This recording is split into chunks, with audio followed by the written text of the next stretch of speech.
mean, did he just say hip-hop vibe? I specifically said shag dance.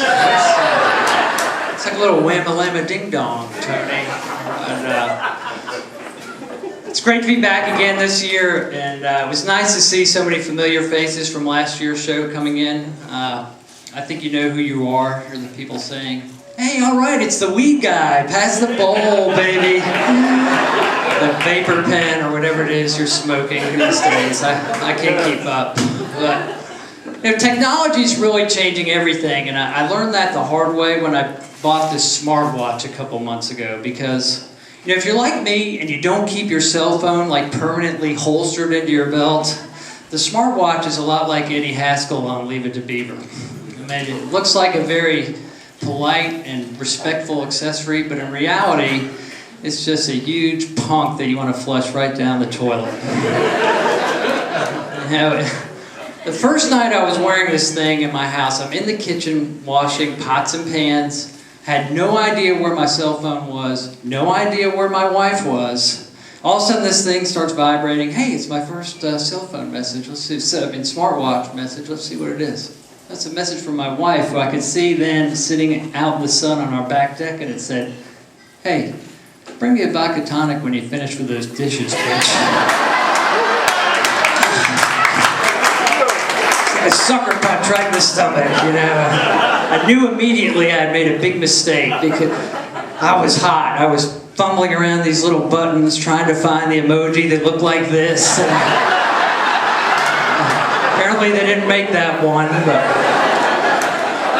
you know, I did see that I had 3,160 steps that day, which got me even angrier because, you know, don't you think God in His infinite wisdom would give us all the ability to count our own steps if it were really that critical? I mean, like, heaven forbid I just make up the number of steps I'm taking for that company's walking challenge. I had to buy this stupid smartwatch, and yes, I made the vodka tonic. But I slipped in Burnett's instead of Tito's. Passive-aggressive bartending. Calling me bitch. But thankfully, I took up a new hobby a couple of years ago that helps in situations like that. I started making my own moonshine. Because when you're raising 3 boys, it's very important to be a good role model. But what I didn't realize when I started my moonshining journey was like just how crazy white people go over homemade moonshine. I mean, like, especially the wealthier alcoholics. Like, I'm a bad dude up in the Lake Hickory Country Club.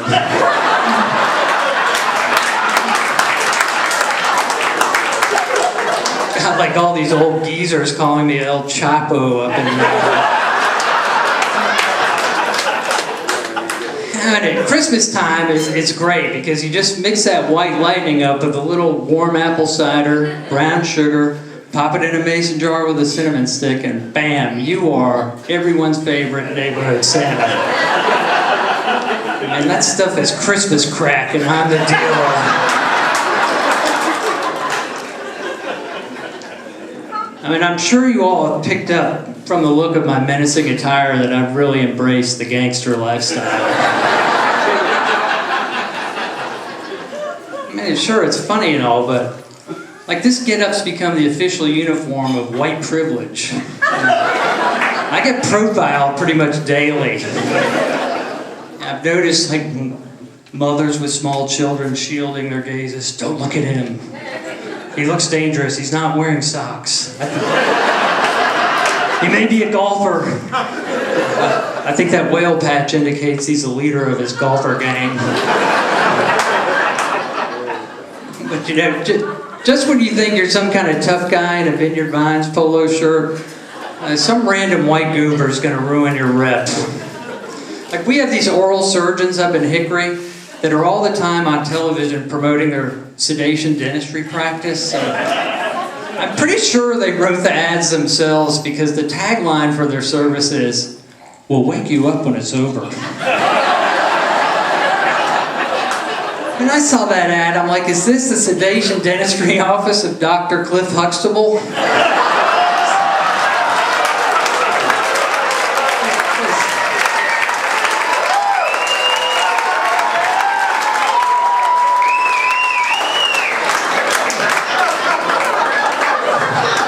Like, dude, you know, if you're trying to promote a service like that, you may want to pick language out that doesn't have potential customers rifling through your local sex offender registry to make sure you're not listed.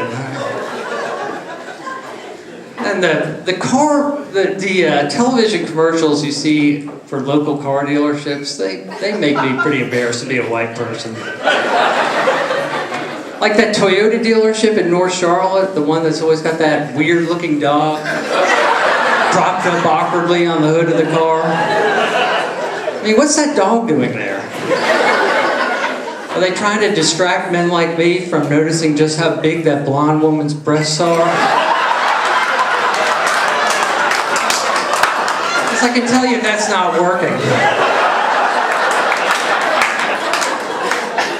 But, you know, I get the dogs are really cute, and sure, you know, I'd love to buy my next new vehicle from a dog. But it would be tough to negotiate with a dog because, you know, dogs can't talk. Even if this one could, I'm sure I wouldn't want to buy a car from him because his name is Mr. Unbelievable. It's like the world's worst name for a car-selling dog. Might as well have a skunk named Mr. Stinky sitting up there. I don't know. I probably read too much into this stuff. Like, I've got a neighbor who manages a group of car dealerships, and he serves as this on-air personality, of course. But you know, he got married about 6 years ago to a very attractive younger woman, and at the time his ads were always using phrases like, "We say yes," and "We do it every day," and you know, I was convinced he wasn't so much trying to sell cars, but just bragging about his sex life. It pissed me off. But he was definitely busy because now he's got a beautiful 2-year-old daughter, and I can kind of sense that things have changed in the romance department because right now he's spending a lot of time talking about his dealership's fast pass. It's like, less time at the dealership, more time with your family. Which I take to mean his wife has implemented her own fast pass in the bedroom. It's the Natalie fast pass. More time with the Golf Channel, less time on top of me. All right, thank you everyone.